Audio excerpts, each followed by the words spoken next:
اعوذ باللہ من الشیطان الرجیم بسم اللہ الرحمن الرحیم الحمد للہ رب العالمین اللہم صلی علی محمد وآل محمد۔ کتاب توضیح المسائل آیت اللہ سیستانی دامت برکاتہ بحث مطہرات درس نمبر 51۔ مطہرات میں سے پانی اور زمین کا ذکر کر چکا ہے۔ ابھی تیسرا مطہر پاک کرنے والی چیزوں میں سے ایک سورج ہے۔ سورج بھی ہر چیز کو پاک نہیں کرے گی، مخصوص چیزیں جو بتائیں گے ابھی۔ سورج زمین کو پاک کرے گی۔ ایک عمارت جو باہر کی دیواریں ہیں یا چھت کا اوپر والا حصہ عمارت اور دیوار کو 5 شرطوں کے ساتھ پاک کرتا ہے۔ زمین، عمارت اور دیوار وغیرہ کو 5 شرطوں کے ساتھ۔ پہلی شرط، نجس چیز اس طرح تر ہو، دیوار تر ہو، زمین تر ہو، چھت کا اوپر والا حصہ بھی تر ہو، دیوار تر ہو، کہ اگر دوسری چیز اس سے لگے تو تر ہو جائے، یعنی سرایت کرنے والی نجاست ہو۔ معمولی رطوبت فائدہ نہیں ہے، اتنا تر ہو ہاتھ لگائے تو ہاتھ گیلی ہو جائے، تو پھر سورج کی روشنی پڑنے سے خشک ہو جائے تو پاک ہوگا۔ یہ ایک۔ لہذا اگر وہ چیز خشک ہو، چھت پہ بچے نے پیشاب کیا رات کو جا کر، صبح تک تو خشک ہو گیا، اب چھت پہ سورج کی دھوپ پڑنے سے وہ نجس بچے نے جہاں پر پیشاب کیا وہ پاک نہیں ہوگا۔ خوب، پس اگر وہ چیز خشک ہو، یعنی زمین خشک ہو، نجس ہونے کے بعد خشک ہو چکا ہے، عمارت نجس ہونے کے بعد خشک ہو چکا ہے، دیوار نجس ہونے کے بعد خشک ہو چکا ہے، تو اسے کسی طرح ترک نہ، پانی چھوڑ دے، اس کے اوپر لوٹے میں پانی بھرو، اس جگہ پر پانی پھینکو، تر ہو جائے گا، پھر سورج کے دھوپ سے پاک ہوئی۔ ہاں، تو کسی دوسری چیز اس سے خوب تو کسی طرح تر کر لینا چاہیے تاکہ دھوپ اسے خشک کرے۔ پس بچے نے وہ عمارت کے چھت پہ اوپر جا کے پیشاب کیا ہے رات کو، تو صبح ایک لوٹا پانی یا کوئی بوتل میں پانی لے لو، جب دھوپ نکلے گا نا 9 بجے 8 بجے، جب ٹھیک دھوپ نکلے گا پانی چھوڑو ادھر، اس طرح پانی ڈال دو، پڑا رہے، دھوپ سکھائے 12-1 بجے تک سوکھ جائے گا، خصوصاً جون جولائی میں تو جہنم کی گرمی ہے، جہنم بھول جاتے لوگوں کو۔ یہ پہلی شرط، تر ہو۔ دوسری شرط، اس میں عین نجاست باقی نہ ہو۔ ابھی فرض کرے خون لگا ہے تو خون کا رنگ سرخ ہوتا ہے، اس خون کو آسمان اور سورج خشک کرے تو وہ پاک نہیں ہوگا، ابھی لگا ہوا ہے۔ پہلے اس خون کو دھو لے، صاف کریں، اس کے بعد صرف تری موجود تو پانی سے تر کریں، پھر دھوپ آنے دیں۔ پس عین نجاست اگر باقی ہے تو پاک نہیں ہوگا۔ تیسری شرط، اگر کوئی چیز دھوپ میں رکاوٹ نہ ڈالے، تیز آندھی چل رہی ہے، طوفان، ادھر سے دھوپ بھی ہے، تو یقیناً پورا آدھا حصہ دھوپ نے خشک کیا ہے اور آدھا حصہ آندھی نے، یہ پاک نہیں ہوگا۔ معمولی ہوا چلے، نارمل ہوا چلے، لیکن دھوپ تیز ہو تو پھر خشک کرے۔ اما ادھر سے تین طوفان کی آندھی بھی چل رہی تو یہ آندھی اور سورج مل کر خشک کیا ہے، اس سے پاک نہیں ہوگا، ہوا نارمل ہو، معمولی ہو۔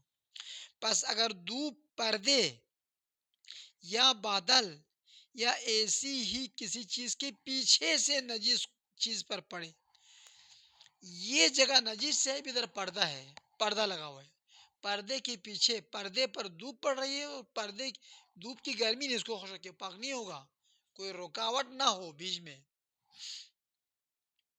یا چھت کا نیچا حصہ، نچلے حصہ، اوپر والا پاک ہے، نیچے وسا نجس ہے، اوپر دھوپ پڑنے سے نیچے پاک نہیں ہوگا کیونکہ بیچ میں فاصلہ کیا، پاک ہی نہیں ہوگا، بس پڑے رہنے دے، ہم نے اوپر چھت پہ تھوڑا نماز پڑھنا ہے، چمگاٹر کی طرح چھت کے لٹکا کے طرح نماز نہیں پڑھنے، نجس ہونے دو۔ خوب کوئی چیز دھوپ میں رکاوٹ نہ ڈالے، پس اگر دھوپ پردے پر پڑے یا بادل پر یا ایسی کسی چیز کے پیچھے سے نجس چیز پر پڑے اور اسے خشک کر دے گرمائش نے، تو وہ چیز پاک نہیں ہوگی۔ البتہ اگر بادل اتنا ہلکا ہے کہ دھوپ کو نہ روکے تو کوئی حرج نہیں ہے، بالکل ہلکا بادل ہے، سورج نظر آ رہے۔ چوتھی شرط، فقط سورج نجس چیز کو خشک کرے، ہوا نے مل کر یا ادھر سے کوئی پمپ چھوڑا ہے یا پنکھا چھوڑا ہے، پنکھے کی ہوا اور دھوپ مل کر پاک کرے فائدہ نہیں، خشک کرے تو فائدہ نہیں۔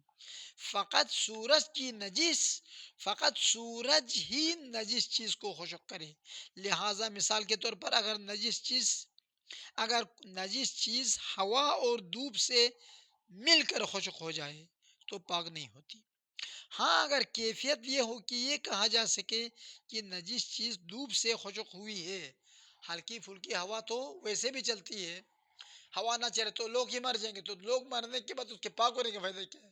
مجھے یہ سمجھاؤ۔ ہو بس تیز ہوا ہو تو وہاں پر پاک نہیں ہوگا۔ یہ ختم۔ پانچویں شرط اور آخری شرط، عمارت کے جس حصے میں نجاست سرایت کر گئی ہے، مثلا دیوار کی چوڑائی ایک بالش ہے اور پوری دیوار نجس ہے، ٹھیک، دھوپ سے ایک ہی مرتبہ خشک ہو جائے، مثلا دیوار کی موٹا 20 قدر ہے، آدھے حصے کو آج خشک کیا، یہ آدھے حصے کو کل خشک کیا، فائدہ نہیں ہے، ایک ہی دھوپ سے جہاں جہاں خشک ہوگا وہ پاک ہوگا، اس سے ادنوی حصہ جو خشک نہیں ہوگا ایک دفعہ وہ نجس رہے گا، تھوڑا آج خشک کرے تھوڑا کل یہ نہیں ہوگا، ایک ہی دفعہ۔ پس اگر ایک دفعہ دھوپ نجس زمین اور عمارت پر پڑے اور اس کا سامنے والا حصہ خشک کرے، دوسری دفعہ نچلے حصے کو خشک کرے، تو اس زمین اور عمارت کا سامنے والا حصہ دھوپ کے ظاہر والا حصہ وہ پاک ہوگا، اور نچلا جو اندرونی حصہ ہے وہ پاک نہیں ہوگا۔ اس کا مطلب ہے کہ اندرونی حصہ پاک بالکل نہیں ہوگا، کیوں؟ ایک ہی ٹیم پر یہ پوری دیوار کو خشک کر سکتا ہے، مگر کوئی جہنم ہو تو پھر ہو سکتا ہے۔ خوب خلاصہ کلام یہاں تک ہے۔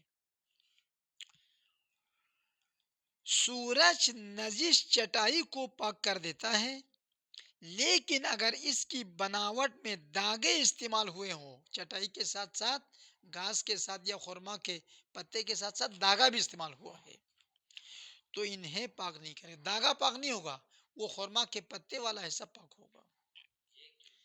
یہ چٹائی سے مراد پلاسٹک کی چٹائی نہیں ہے، یہ جو گھاس وغیرہ سے بناتے ہیں یا خرما کے پتے سے بناتے ہیں وہ پرانی چٹائی، ابھی یہ کارپیٹ چٹائی کی جگہ پر ہے نا، یہ پاک ہوگا؟ نہیں ہوگا۔